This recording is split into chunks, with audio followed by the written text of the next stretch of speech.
Greetings to all of you.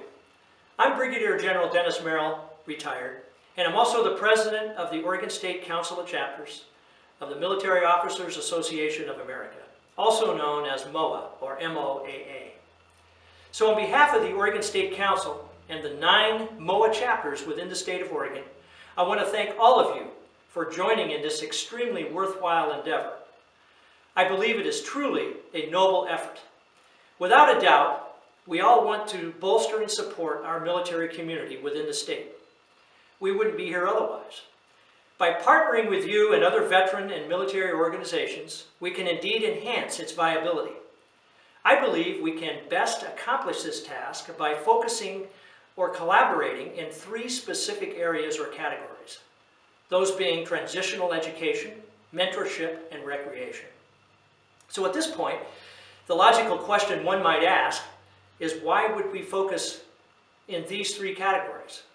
And without a doubt, that is a very good question. However, before I answer that, I think we need to first define what our state's military community really looks like. As you might presume, our military community includes all of the armed services: the Army, Navy, Air Force, Marines, Coast Guard, and that includes all of their active and reserve components. It also includes current service members, their families, retired members, prior service members, and those military dependents utilizing their family service members' benefits. As a quick side note, something I think it's important to understand is that more and more benefits are being utilized by family members and not necessarily by the service members themselves.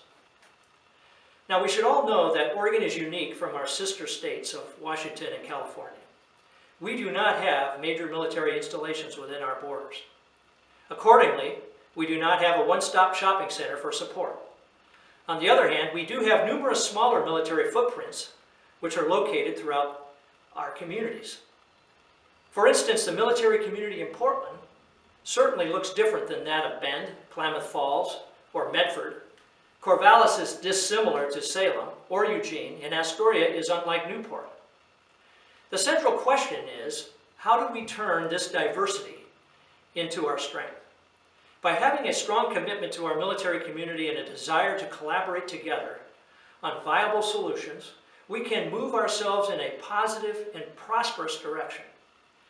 We can marshal the appropriate resources and ensure that they are allocated appropriately throughout the state in our various localities.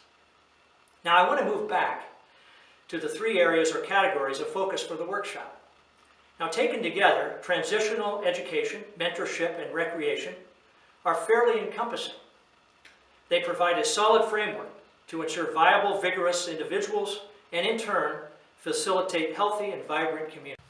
Transitional education for our service members or their dependents is fundamental to the vitality and future of the individuals involved, as well as our communities overall. The challenge is to ensure benefits are available and accessed, and how we can network resources effectively and efficiently. Mentorship is our commitment to the future of our military communities. How can we best guide and educate our youth, which is our next generation, on our legacy, instill within them an understanding of the commitment of military service? Recreation is key to healthy populations and our mental well-being. Oregon is a beautiful state, blessed with a plethora of recreational opportunities to choose from.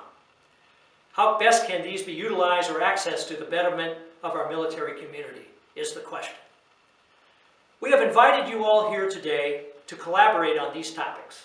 I strongly believe that we have invited the right people and organizations to partner in this effort. An important point to keep in mind is that we don't have to come up with all the solutions today. This is a brainstorming workshop. This will provide us a baseline or a starting point for what we hope is bigger and better things to come.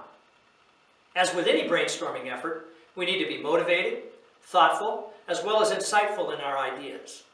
Additionally, I hope you can commit to a continued effort, including follow-up surveys to build data to a 2016-2017 workshop where actual solutions and/or products can be presented. In closing, I want to thank all of you very much for your attendance and participation at this workshop. Your efforts really will help facilitate a thriving and robust Oregon military community.